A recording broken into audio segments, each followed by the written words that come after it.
दोस्तों, अभी तक आप लोगों ने देखा कि ईसा ने समर से कहा, अभी तक इतना इंतज़ार किया है तो थोड़ी देर तक और कर लो।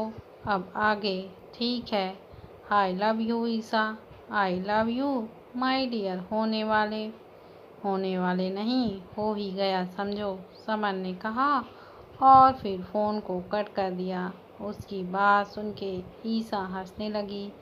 उससे एक बार फिर से फ़ोन आने लगा। Hello summer. समर नहीं, तुम्हारा शुभचिंतक बोल रहा हूँ, किसी भारी आवाज़ में किसी ने कहा। ईसा ने स्क्रीन पर देखा, अननोन नंबर से कॉल था। आप कौन बोल रहे हैं? कौन हूँ ये छोड़ो। अगर अपनी माँ से मिलना चाहती हो और उसके बारे में जानना चाहती हो तो तुम्हारे घर के सामने वाले रेस्टोरेंट के पीछे वाले रोड पर आके मिलो, उस अनजान शख्स ने कहा और कॉल काट दिया। कौन होगा ये? और ये क्या सच कह रहा था? मुझे एक बार समर को इन्फॉर्म करना चाहिए, ईसा ने मन में कहते हुए समर को कॉल लगाया, लेकिन उसका फ़ोन बिजी जा रहा था। क्या करूं? जाना ज़रूरी है। अगर वो सच्चा है तो एक बार देख आना चाहिए। जल्दी से जाती हूँ और जल्दी से आ जाऊंगी। समर को आने के बाद बताती हूँ। ईसा सबके नज़रों से बचते हुए घर के पीछे वाले दरवाजे से बाहर निकल गई। उसने जल्दी से टैक्सी लिया और उस अनजान शख्स के बताए हुए पते पर पहुंच गई। वो चारों तरफ देखने लगी। यहीं आने को तो कहा था, कहाँ है? समर ने देखा कि ईसा के मिस कॉल पड़े थे। उसने तुरंत उसे कॉल लगाया। ईसा ने तुरंत कॉल उठा लिया। क्या हुआ ईसा? मेरे बिना तुम नहीं रह पा रही हो ना? समर ने मस्ती से कहा। समर, मुझे तुझसे कुछ इम्पोर्टेंट बताना है। वो मुझे कॉल, ईसा आगे कहती, उससे पहले कार आकर उसके सामने रुकी और उसे एक आदमी ने अंदर खींच लिया। समर, हेल्प मी, छोड़ो मुझे। ईसा का मोबाइल वहीं रोड पर गिर गया। समर ये सब सुन लिया था। हेलो ईसा, कहाँ हो? कौन तुम्हें तंग कर रहा है? समर ने फिर से कॉल लगाया पर फ़ोन किसी ने उठाया नहीं। वो भागकर ईसा के रूम में गया, वहाँ पर नहीं थी। वो साहिल के पास भागते हुए गया। क्या हुआ ब्रो? घबराया ही हुआ क्यों है? साहिल ने पूछा। यार, किसी ने ईसा का किडनैप कर लिया है, समर ने हाँफते हुए कहा। व्हाट? ऐसा कैसे हो सकता है? ईसा तो घर में है। नहीं है वो वहाँ। मेरी उससे बात हो रही थी, उसी वक्त किसी ने उसको चीखने की आवाज़ आई। अगर उसे कुछ हो गया ना तो मैं अपने आप को कभी माफ़ नहीं कर पाऊँगा। समर, ऐसा कुछ नहीं होगा। मैं अभी अपनी टीम को कांटेक्ट करता हूँ और आसपास के इलाके में ढूंढता हूँ। किसी पर शक है तुझे? हाँ, मेरे पुराने वाले मैनेजर पर। उसने मेरे साथ पहले भी फ्रॉड करने की कोशिश की थी। वो मेरे दुश्मनों के साथ मिला हुआ था। वो जेल से छूट चुका है। उसी ने ऐसा किया है। ठीक है, मैं उसे ढूंढने जा रहा हूँ। मैं भी निकलता हूँ, वो आसपास ही होगी, समर कहता हुआ कान निकाला और जाने लगा। दिव्या भागते हुए बाहर आई। उसने साहिल को रोकते हुए पूछा, कुछ हुआ क्या? भाई, इस वक्त उनकी शादी है, वो कहाँ जा रहे हैं? और आप भी देखो दिव्या, तुम्हें घर वालों को संभालना होगा। पर साहिल जी, हुआ क्या है? Isa is a danger, she is will kidnapping. What? ये हुआ कैसे? पैनिक मत करो, बस पूरे परिवार को संभाल लो प्लीज। साहिल जी, आप जल्दी आइएगा, उसे कुछ होना नहीं चाहिए। मैं यहाँ पर सबको संभाल लूँगी, दिव्या ने कहा और साहिल चला गया। पीछे खड़े बिंद्रा ने सारी बातें सुन ली थी। सब घर वालों को पता लग चुका था। दादाजी की तबीयत ये सब सुन के खराब हो गई थी। बच्ची को कौन ले गया है?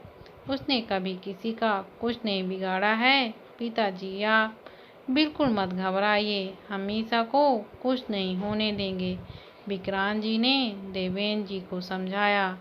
राहुल को इशारा कर देवेंद्र जी को रूम में ले जाने को कहा। मेरी बेटी कहाँ होगी, कैसी होगी पता नहीं। देव जी बुरी तरह से डरे हुए थे। मेरा मन सुबह से ही घबरा रहा था। पता नहीं, जब भी समर और ईसा की जिंदगी में खुशी आती है, उनकी खुशियों को नजर लग जाती है। नीमा कह के रोने लग गई। शांत हो जाओ नीमा, भगवान सब ठीक कर देंगे, उसे कुछ नहीं होगा। बिंद्रा ने उसे हिम्मत देते हुए कहा।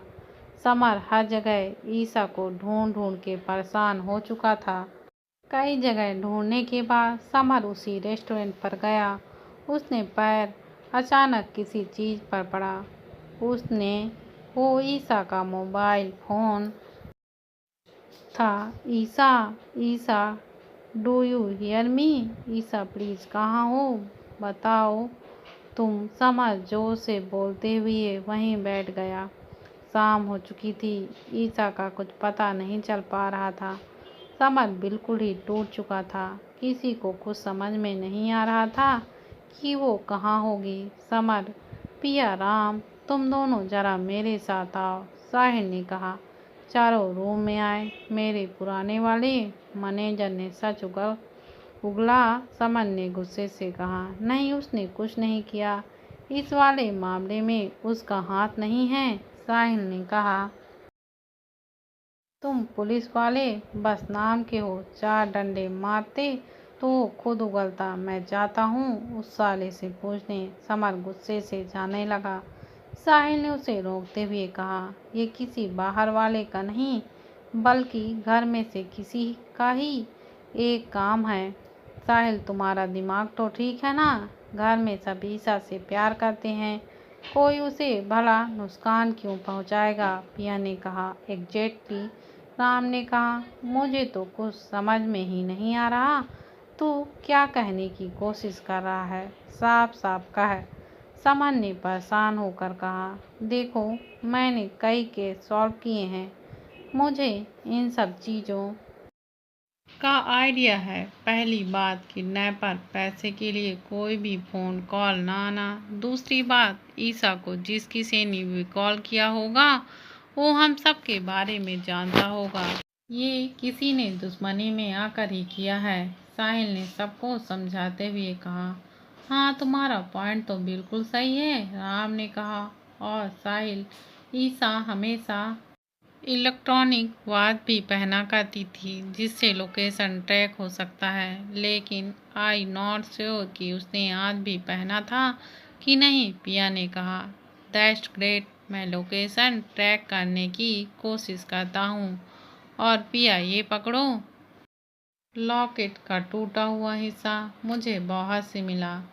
सबके रूम में जाके तुम चेक करो कि ये किसका है। हो ना हो ये वही बंदे का है जिसने उसे किडनैप किया है। राम, तुम हर एक शख्स पर नज़र रखो, कुछ भी गलत लगे उसे नोटिस करो और मुझे कांटेक्ट करो। समझ, तुम घर के आसपास देखो, हो सकता है कि वो यहीं पर हो। Come on guys, let's move, Sahil ने कहा और सब अपने अकॉर्डिंग हेल्प करने लगे। ईसा को एकदम से होश आया। उसने देखा कि वो एक सुनसान गोडाउन में है। वो खांसती हुई उठी। मैं कहाँ हूँ? मेरा सिर इतना दर्द क्यों कर रहा है? कहते हुए ईसा उठी और दरवाजे के पास आई। दरवाज़ा लॉक था। वो खोलने की कोशिश की पर कोई भी फायदा नहीं हुआ। ईसा ने देखा एक छोटा सा होल था। उसने उसमें से झांका। चार लोग बाहर ही बैठे थे। हो ना हो इन कमीनों ने ही मुझे यहाँ लाया है, लेकिन किसी के कहने पर, क्योंकि इन्हें मेरे गहने चाहिए होते तो ये अब तक ले चुके होते। क्या करूं? मैं कहाँ से निकलूं? समझ तो मुझे पागलों की तरह ढूंढ रहा होगा। ईसा खुद से ही कही जा रही थी। अचानक तभी उसे मंदिर की घंटी सुनाई दी। ये शिव जी का मंदिर है। रोज इसी टाइम यहाँ आरती होती है, इसका मतलब मैं घर के पास ही हूँ। समर हर जगह ढूंढ रहा था, वो उसके पास वाले शिव मंदिर के पास ही गया। हे भगवान, मुझे ईसा से मिलवा दीजिए, उसे मेरी ज़रूरत है, उसका ध्यान रखना, समर कहते हुए आगे बढ़ा। उसका नज़र पुराने गोडाउन पर गई। वहाँ 4 लोग बैठे थे। वो जल्दी से वहाँ पर गया। भाई साहब, ये मेरी होने वाली बीवी है, आपने इसे कहीं देखा? प्लीज़ बताइए ना, ध्यान से देखिए। वो चारों चौंक गए। ईसा अंदर बैठी हुई समर की आवाज़ पहचान ली। ये समर की आवाज़ है। वो भागते हुए दरवाजे के पास आई। Samar, I am here. ये चिल्लाने की आवाज़ तो ईसा की है। ईसा, वो भागता हुआ दरवाजे पास गया। एक गुंडे ने उसे पकड़ते हुए पीछे ढकेला। यहाँ कोई नहीं है, उस गुंडे ने कहा। अबे साले, मेरी ईसा की आवाज़ मैं कहीं से भी पहचान सकता हूँ। समर ने उन चारों गुंडों को मारना शुरू कर दिया। ईसा दरवाजे के होल में से सब देख रही थी। समर एकदम से रुक गया। उसे कुछ याद आया। एक गुंडे ने उसके सिर पे डंडे से वार कर दिया तो समर नीचे गिर गया। उसको इस लड़की के साथ अंदर बंद कर दो, बहुत ताकतवर है ये, उसमें से दूसरे गुंडे ने कहा, और समर को अंदर डाल दिया और फिर दरवाज़ा बंद कर दिया। ईसा उसके पास भागते हुए गई। अबे कमीने, तेरी हिम्मत कैसी हुई मेरे समर पर हाथ उठाने की? कितना खून बह रहा है। फिक्र मत करो ईसा, मैं ठीक हूँ, समर ने उसे देखते हुए मुस्कुरा कर कहा। ईसा ने जल्दी से अपनी चुन्नी का एक हिस्सा फाड़ के समर के माथे पर बांध दिया। समर, तुम रुक क्यों गए थे? सालों को सबक क्यों नहीं सिखाया? मैं चाहूँ तो तुम्हें 2 मिनट में इन गुंडों से बचा कर ले जा सकता हूँ, लेकिन ऐसा करने से हम असली साजिश करने वाले को नहीं पकड़ पाएंगे। क्या मतलब समर? कोई घर में से है जो तुम्हारी शादी मुझसे नहीं होने देना चाहता। वो तुम्हें नुकसान पहुंचाना चाहता है। समर, सब घर में मुझसे बहुत प्यार करते हैं, भला ऐसा कौन करेगा? ईसा, पता नहीं, पर कोई तो है। मैं यहाँ हूँ तो ये लोग अपने बॉस को ज़रूर फ़ोन करेंगे। वो बस एक बार यहाँ आ जाए, फिर उसकी खैर नहीं छोड़ूंगा मैं उसे। पर तुम्हें कुछ हो जाता तो मैं जी नहीं पाती। ऐसा मत किया करो। ईसा कहते हुए समर के गले लग गई। अब तो जीना भी तुम्हारे साथ है और मरना भी, ईसा, समर ने कहकर उसका माथा चूम लिया। हाँ, वैसे तुमने अपनी इलेक्ट्रॉनिक वॉच पहनी है? हाँ, पर चार्ज नहीं है इसमें, इसलिए कोई भी मेरी लोकेशन ट्रैक नहीं कर पा रहा होगा। मुझे लगा ही था, समर ने कहते हुए अपनी पॉकेट से पावर बैंक निकाला और उसका वॉच चार्ज पर लगाया। मेरा मोबाइल बाहर गिर गया है, अब यही है जिससे साहिल ट्रैक कर सकता है। साहिल अपने पुलिस स्टेशन में था। अचानक उसका एक एक्सपर्ट भाग कर आया। सर, लोकेशन ट्रैक हो गया है, उसने कहा। ग्रेट, लेट्स गो विथ में, साहिल कहता हुआ वहाँ से निकल गया।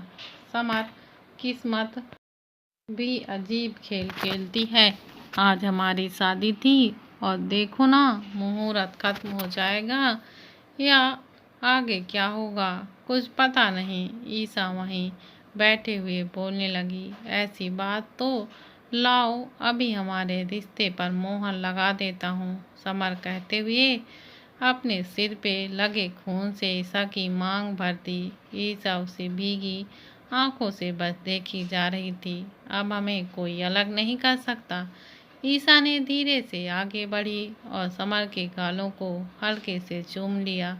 हाँ यार, इस चीज़ के लिए तो सब कुर्बान है, समर ने हंसते हुए कहा।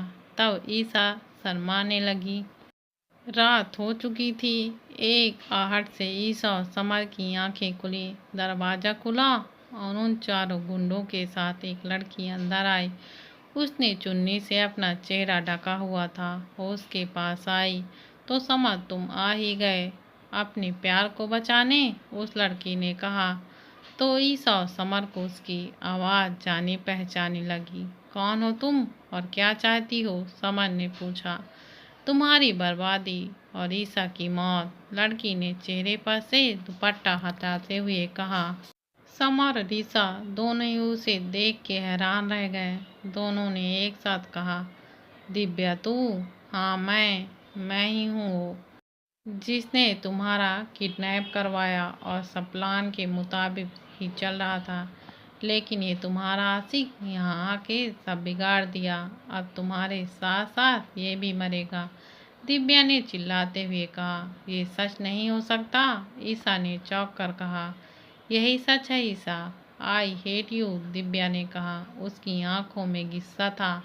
और तुमने ऐसा क्यों किया? और तुम ईसा से इतना क्यों गुस्सा हो दिव्या? ईसा ने तुम्हारी कितनी मदद की है? समर ने उसे देखते हुए पूछा। भीख में मिली हुई चीज़ों को मदद नहीं कहते। मैं अपने पापा का बदला तुमसे लेकर ही रहूँगी। तुम्हारी माँ ने मेरे पापा पर गोली चलाई थी, जिसकी वजह से आज वो हमारे साथ नहीं है, दिव्या ने भरे हुए गाल से कहा। तुम्हारी गलतफहमी हो रही है, ऐसा नहीं है। और तुम ये क्या बोल रही हो? मुझे कुछ समझ में नहीं आ रहा। ईसा ने उसे समझाने की कोशिश की। समर ने भी उसे समझाने की कोशिश की, लेकिन उसने किसी की बात नहीं सुनी। तुम दोनों को इतना भोला बनने की कोई ज़रूरत नहीं है। तुम दोनों सब जानते हो, दिव्या ने गुस्से से कहा। दिव्या मेरी बात सुनो, मैं खुद नहीं जानती कि मेरी माँ कहाँ है। उनके बारे में तो मैं खुद जानना चाहती हूँ, पर तुम जो कह रही हो वो गलत है। मेरी माँ ने ऐसा कुछ नहीं किया। तुम्हारे पापा के साथ क्या हुआ मुझे नहीं पता। दिव्या बस मैं इतना जानती हूँ कि मेरी माँ की इसमें कोई गलती नहीं है, ईसा ने उसे समझाते हुए कहा। तुम्हारी इन मीठी बातों में मैं नहीं आने वाली। मेरा यहाँ आने का मकसद तुम्हें ख़त्म करना था। मैंने तुम्हारी डायरी में से पन्ने फाड़े थे। मुझे पता चल चुका था कि तुम समझ से प्यार करती हो। बस तुम दोनों को नहीं मिलने की मैंने कसम खा ली थी, लेकिन देखो तुम दोनों फिर एक हो गए। उस दिन रिया के मेहंदी फंक्शन में भी कांच का टुकड़ा भी मैंने ही स्टेज पर रखा था, लेकिन समर ने तुम्हें बचा लिया। बस अब नहीं, तुम्हें कोई नहीं बचा पाएगा, कहते हुए दिव्या ने रिवॉल्वर निकाली और ईसा के सर पर रख दिया। पागल मत बनो दिव्या, वो तुम्हारी होने वाली भाभी है, समर ने चिल्लाकर कहा। पर अब नहीं रहेगी, दिव्या ने कहा। दिव्या मैं जानता हूँ तुम्हारे पापा भी इस दुनिया में नहीं हैं, लेकिन तुम जो कह रही हो उसका कोई सबूत नहीं है। एक गलतफहमी की वजह से कुछ ऐसा मत करो कि बाद में तुम्हें पछताना पड़ा। समर ने उसकी तरफ देखकर कहा। चुप करो, मुझे फालतू की बकवास नहीं सुनना। आज मैं अपना बदला लेकर ही रहूंगी, दिव्या ने कहते हुए रिवॉल्वर को और मजबूती से पकड़ लिया। दिव्या जैसे ही ईसा को शूट करने जा रही थी कि समर ने दिव्या के हाथ पर कस के मारा। रिवॉल्वर दिव्या के हाथ से छूटकर दूर जा गिरी। दिव्या ने गुंडों को इशारा किया। गुंडे ने समर को पकड़ लिया। ज़्यादा होशियारी दिखाने की कोई ज़रूरत नहीं है, दिव्या ने समर को धमकाते हुए कहा। तुमने अगर मुझे कुछ किया तो सह भी लूँगी, लेकिन अगर तुमने समर को कुछ किया ना तो मैं तुम्हें नहीं छोड़ूंगी, ईसा ने दिव्या की आंखों में आंखें डालते हुए कहा। तभी अचानक से एक जोर से शूट की आवाज़ आई और सब दरवाजे की ओर देखने लगे। साहिल अपनी टीम के साथ पहुंच चुका था। बस दिव्या तुम्हारा खेल खत्म, ईशानी ने अपनी घड़ी दिखाते हुए दिव्या की तरफ देखा और उसके पास आई। हर अपराधी कोई न कोई गलती कर ही देता है, पर मैं तुम्हें सब चीज़ों के लिए माफ़ करती हूँ दिव्या, क्योंकि तुम्हें सारा सच नहीं पता। तुम गलत फहमी में जी रही हो, ईसा ने उसे देखते हुए कहा। मुझे भीख में मिली हुई जिंदगी नहीं चाहिए तुमसे, दिव्या कहते हुए भागकर रिवॉल्वर उठाई और गोली चला दी। इससे पहले ईसा को गोली लगती समर बीच में आ गया। उसके हाथ पर गोली लग गई।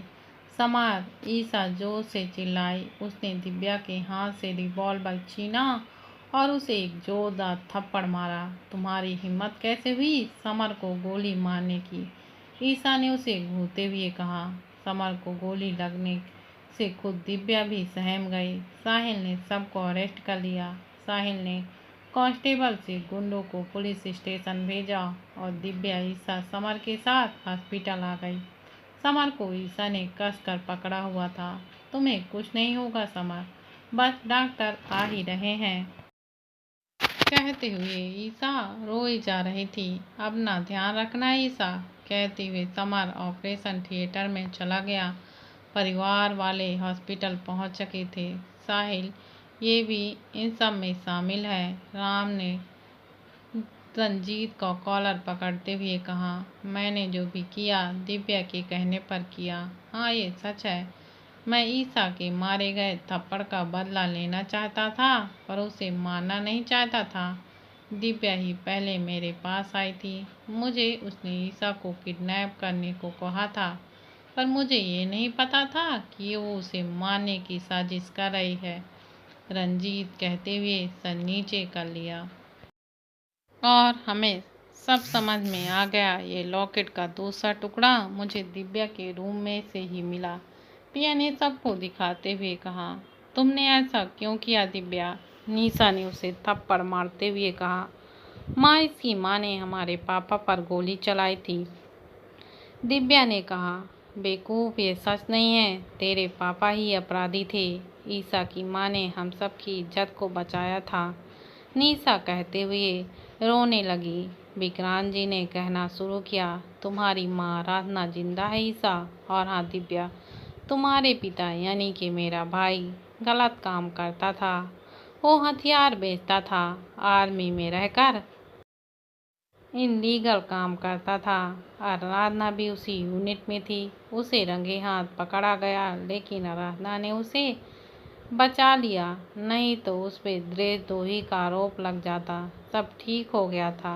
पर वो लोग जिन्होंने मेरा भाई हथियार बेचा करता था वो फिर आए। जब उसने मना किया तो उसे गोली मार दिए। आराधना भागते हुए और उन गुंडों का एनकाउंटर किया लेकिन एक गोली उसके सिर पे भी लगी जिसकी वजह से वो आज भी कोमा में है। हाँ ईसा बेटा, और मैंने ये बात इसलिए तुम्हें नहीं बताई कि तुम टूट जाओगी। हिम्मत ही नहीं हुई कभी, देव जी कहते हुए भावुक हो गए। ईसा ये सुनने के बाद फूट फूट कर रोने लगी। नीमा जी उसे चुप करवाने लगी। एक पुराना कड़वा सा सबके सामने आ चुका था। दिव्या के पैर से तो मानो जमीन ही खिसक गई। वो साहिल के सामने गई और अपने दोनों हाथ आगे करते हुए कही, मुझे अरेस्ट कर लो, मुझे मेरे किए की सज़ा मिलनी ही चाहिए।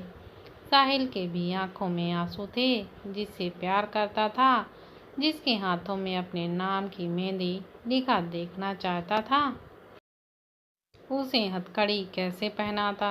पर वो पुलिस वाला था, उसे ये करना ही था। वो जैसे ही हथकड़ी आगे बढ़ाया, ईसा ने उसे रोक दिया। रुक जाओ साहिल, मुझे दिव्या पर कोई केस नहीं करना, छोड़ दो उसे। उसने अपने पापा को खोया, मैंने अपनी माँ को, दोनों के दर्द कम नहीं है, ईसा ने भरे हुए गालों से कहा। पर ईसा, मैंने बहुत ही घटिया हरकत की है, दिव्या ने मुड़कर कहा। किया तो है, पर अनजाने में, बिना सच जाने। अपने माता पिता के लिए कोई भी शायद यही करता जो तुमने किया है, ईसा ने कहा। तो दिव्या उसके पैर पर गिर गई। मुझे माफ़ कर दो ईसा। दिव्या उसके सामने घुटनों पे बैठी और रोने लगी। उठो दिव्या, रोना बंद करो और जो गलत किया है उसे सही करो। अपनी गलती तो तुमने मान ही ली और अब इसका प्रायश्चित करो। मुझे नहीं, इन सब से माफ़ी मांगो। तुमने परिवार को हर्ट किया है, ईसा ने कहा। तो दिव्या ने उसकी तरफ देखते हुए कहा, तुम सच में बहुत बड़े दिल वाली हो। तुम्हारी जगह और कोई होता तो वैसा बिल्कुल ही नहीं करता। थोड़ी देर में डॉक्टर बाहर आ गए। कैसा है मेरा बेटा डॉक्टर? विक्रांत जी ने पूछा। डोंट वरी, अब वो खतरे से बाहर है। गोली बच्चों की निकल गई थी, घबराने की कोई बात नहीं है, डॉक्टर ने कहा। तो सबकी जान में जान आई। ईसा भागते हुए अंदर गई। वो उसे गले लगकर रोने लगी। अगर तुम्हें कुछ हो जाता ना तो मैं भी मर ही जाती। ईसा ने हाथ को पकड़ा और चूम लिया। तुम मेरी ताकत हो और जब तक तुम मेरे साथ हो मुझे कुछ नहीं हो सकता, समर ने मुस्कुराते हुए कहा। ईसा ने समर को सारी बात बताई। विक्रांत और नीमा जी ने भी सब बताया। समर ने दिव्या की तरफ देखा। दिव्या, तुम्हारी सोच क्यों गलत हुई? सबको समझ में आ गया। अब गिल्ट में जीने की कोई ज़रूरत नहीं है। तुम परिवार का हिस्सा पहले भी थी और आज भी हो। आई एम सॉरी भैया, दिव्या ने सिर झुकाकर कहा। ईसा, समर बेटा, मेरी बेटी को माफ़ करके तुम दोनों ने मुझ पर बहुत बड़ा उपकार किया है, नीसा ने कहा। आंटी, ऐसा बिल्कुल नहीं है। बस अब दिव्या और आप हम सबके साथ रहेंगी। अगर दिव्या को बचपन से ही परिवार का सुख और प्यार मिलता तो वो शायद ऐसा नहीं करती जो उसने आज अनजाने में कर दिया, समन ने समझाते हुए कहा। अब जो होना था हो गया। दिव्या को पछतावा है, ये बहुत है हमारे लिए।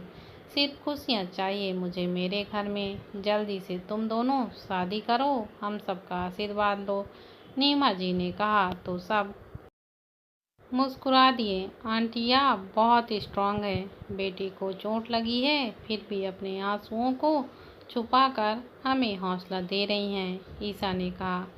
ये हुनर भी तो मैंने तुमसे सीखा है कि हर सिचुएशन को कैसे हैप्पी हैप्पी हैंडल करें, नीमा जी ने ईसा को गले लगाकर कहा। समर 2 दिन बाद ठीक होके हॉस्पिटल से वापस आ चुका था। शादी की तैयारियां जोरों शोरों से चल रही थी। इतने बड़े हादसे के बाद सब उभरने की कोशिश कर रहे थे। आज ईसा को खुद पिया और नीमा जी सजा रही थीं और दूसरी तरफ समर को राम और साहिल बहुत खुशी हो रही है तेरे लिए यार।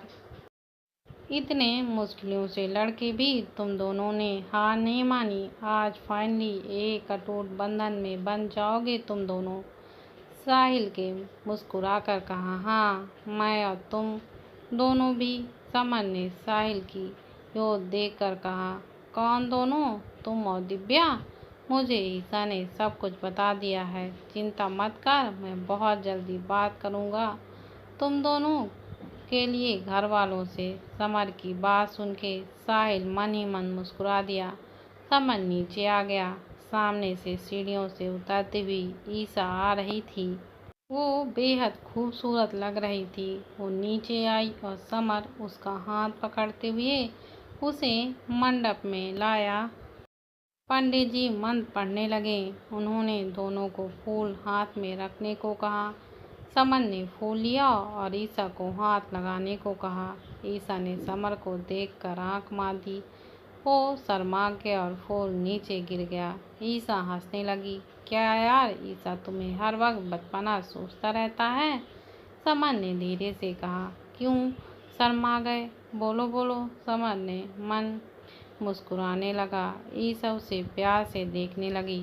थोड़ी देर बाद फेरे हुए और शादी पूरी हो गई।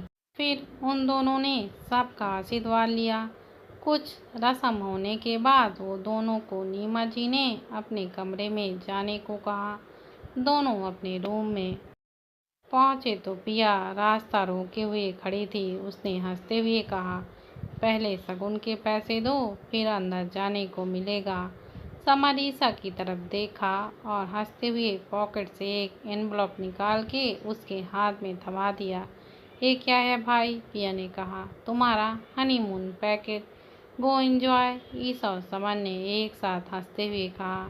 थैंक यू भाई भाभी, पिया दोनों के गले लग गई। पगली, ईसा ही बोल मुझे, भाभी मुझे थोड़ा अजीब लग रहा है, ईसा ने मुंह बनाते हुए कहा। पागल, रिश्ते तुम मेरी अब भाभी ही लगेगी तो वही ना कहूँगी। अब आदत डाल ले। चलिए अब दोनों आराम कर लीजिए, पिया ने मुस्कुरा कर कहा और फिर वहाँ से चली गई। समर और ईसा रूम में आए। ईसा बेड पर बैठ गई और समर उसे अपनी बाहों में लेकर बैठ गया। कैसा महसूस हो रहा है मेरे पतिदेव? ईसा ने कहा। मतलब यार, समर ने मुस्कुरा के पूछा। आज हम एक हो गए, सबका आशीर्वाद भी मिल गया। अब हमारे रिश्ते की सही मायने में एक नई शुरुआत हो गई।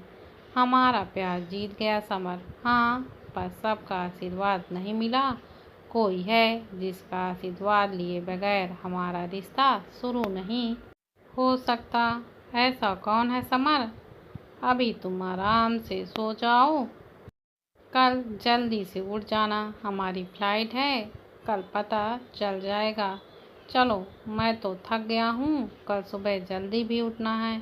कहता हुआ समर ईसा के गोद में सरक के सो गया। कौन है जिससे ये लड़का मिलवाना चाहता है मुझे? पर क्या फ़ायदा, बताएगा तो नहीं। जिद्दी जो ठहरा हमेशा सस्पेंस क्रिएट कर देता है, ईसा मन ही मन बोली और समर के गालों को प्यार से चूम लिया। दोनों सुबह जल्दी उठ के तैयार हो गए। ईसा ने जल्दी से सबके लिए मीठा बनाया, अपनी पहली रसोई की रस्म के लिए। सब नाश्ते की टेबल पर आ गए और उसे शगुन दिए। बेटा, लाजवाब बना है, देवेन जी और विक्रांत जी ने एक साथ कहा। समर ने ईसा को इशारा किया। नीमा जी ने दोनों को देख के मुस्कुरा दी। चलो ईसा, फ्लाइट छूट जाएगी। ईसा तुम जाओ, मैं यहाँ पर देख लूँगी। आज वो तुम्हें किसी खास से मिलवाने ले जा रहा है, नीमा जी ने कहा। नीमा कह रही है बेटा, आज उनसे मिलना ज़रूरी है तुम्हें, विक्रांत जी और देव जी ने एक साथ कहा। जी, ईसा कहते हुए रूम में समर के साथ आई। क्या समर सबको पता है, बस मुझे ही नहीं? ऐसा थोड़ी ही होता है। तुम चलो बाबा, सब पता चल जाएगा, समर ने प्यार से कहा। दोनों सबको बाय बोलते हुए सीधे एयरपोर्ट पर आ गए। ईसा झाँक कर बोर्डिंग पास देखने लगी। उसमें उसने देखा वो देहरादून जा रहे हैं, पर उसने उस वक्त समझ से कुछ नहीं कहा। वो देखना चाहती थी आखिर वो उसे ले जाकर कहाँ जा रहा है। फ्लाइट में आते ही समर विंडो सीट के पास जा ही रहा था कि ईसा ने गला साफ करते हुए कहा, शादी हुआ नहीं कि मेरी सब आदत को इतनी जल्दी भूल गए? कुछ नहीं भूला हूँ, बस ये सीट बेल्ट साइड कर रहा था। माय डियर वाइफ, मुझे पता है तुम्हें विंडो सीट में बैठने की आदत है। समर बगल की सीट पर बैठ गया। ईसा मुस्कुराते हुए विंडो सीट पर बैठ गई। उसने समर का हाथ अपने हाथ में डाल लिया और बाहर देखने लगी। करीबन 2 घंटे बाद वो देहरादून पहुंच गए। उन दोनों ने चेकआउट किया और बाहर आ गए। टैक्सी पहले से ही बुक थी। दोनों अंदर बैठे। पता है ना भैया, कहाँ चलने को कहा है मैंने? समर ने ड्राइवर से कहा। जी सर, ड्राइवर ने कहा। ईसा चुपचाप बैठे समर को ही देख रही थी। देखो, इतनी देर से मैंने कुछ नहीं कहा, अब तो बता दो हम कहाँ जा रहे हैं? बस 5 मिनट पहुँच ही गए, ज़्यादा दूर नहीं है, समर ने उसकी तरफ देखकर कहा। ड्राइवर उन्हें सीधे एक बड़े से हॉस्पिटल के सामने ले आया। ईसा समझ रही थी कि समर उसे कहाँ लाया है। उसने भरी हुई आंखों से समर की तरफ देखा। दोनों कार से बाहर निकले। समर ने उसका हाथ पकड़ा और 3rd फ्लोर में लाया। वो दोनों एक रूम में एंटर हुए जहाँ और कोई नहीं, ईसा की माँ थी। ईसा से रहा नहीं गया, वो दौड़कर अपनी माँ के पास गई। समर उसके पास आया। उनका आशीर्वाद ही बाकी था ईसा, मैंने देव जी अंकल से पहले ही पूछ लिया था कि आराधना आंटी कहाँ हैं। समर ने ईसा की तरफ देखते हुए कहा। ईसा रोते हुई अपनी माँ से लिपट गई। उसने डॉक्टर की तरफ देखकर पूछा, ये कोमा से बाहर नहीं आएंगी क्या? देखिए, अभी तो कुछ कह नहीं सकते, आ भी सकती हैं, नहीं भी। इसमें तो होप के अलावा कुछ नहीं कह सकते, डॉक्टर ने कहा। ईसा मुस्कुराते हुए कही, हाँ बिल्कुल मेरी तरह हो, मैंने आपको बहुत मिस किया।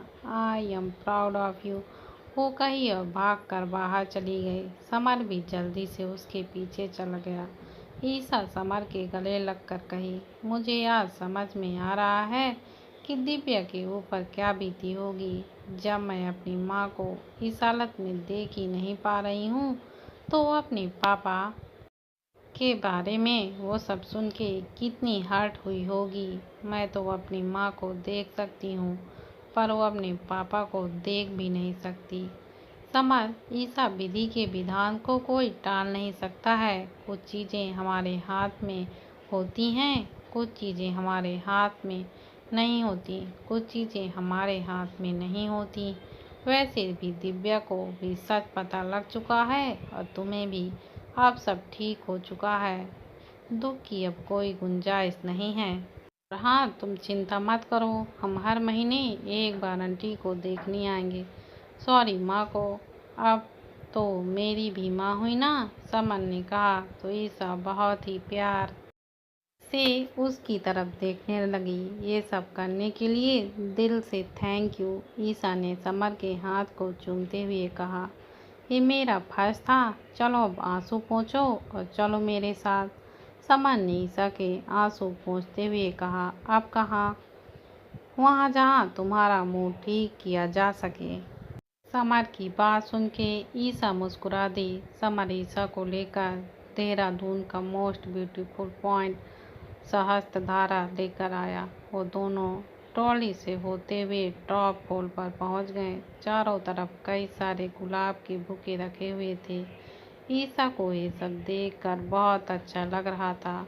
उसे सब बहुत ही रोमांटिक लग रहा था। वाह Samar, it's so beautiful and romantic, Isa चारों तरफ देखते हुए कही। समर ने एक रेड रोज का बुके लिया और ईसा के सामने घुटने के बल बैठ गया। ईसा, तुम ही मेरी पहली और आखिरी ख्वाहिश हो। I love you so much. Isa भी उसके सामने घुटने के बल बैठी और उसके हाथ से रेड रोज का बुके लिया। समर ने अपना हाथ बढ़ाया और उसे चॉकलेट दिया, जो उसे हमेशा से ही पसंद था। ईसा ने रैपर खोला और चॉकलेट का टुकड़ा समर को खिलाते हुए कहा, तुम मेरी पहली और आखिरी जिद हो, तुम नहीं तो मैं भी नहीं। आई लव यू समर। दोनों ने एक दूसरे के सीने से लगा लिया। वहाँ मौजूद हसीन वादियाँ भी उन दोनों की प्यार की गवाह बन चुकी थी। उन हसीन वादियों में वो दोनों एक दूसरे के हमेशा हमेशा के लिए एक हो चुके थे। उनका प्यार आज सही मायने में जीत चुका था। जिंदगी में प्यार का एहसास बहुत खास होता है। ये एहसास सीधे दिल को ही छू जाता है। और इसी के साथ ये प्यार की दास्तां यहीं ख़त्म होती है। आशा करती हूँ कि आप सबको ये कहानी पसंद आई होगी। अपना ख्याल रखिएगा और हमेशा खुश रखिए और कमेंट करना मत भूलिएगा। धन्यवाद दोस्तों।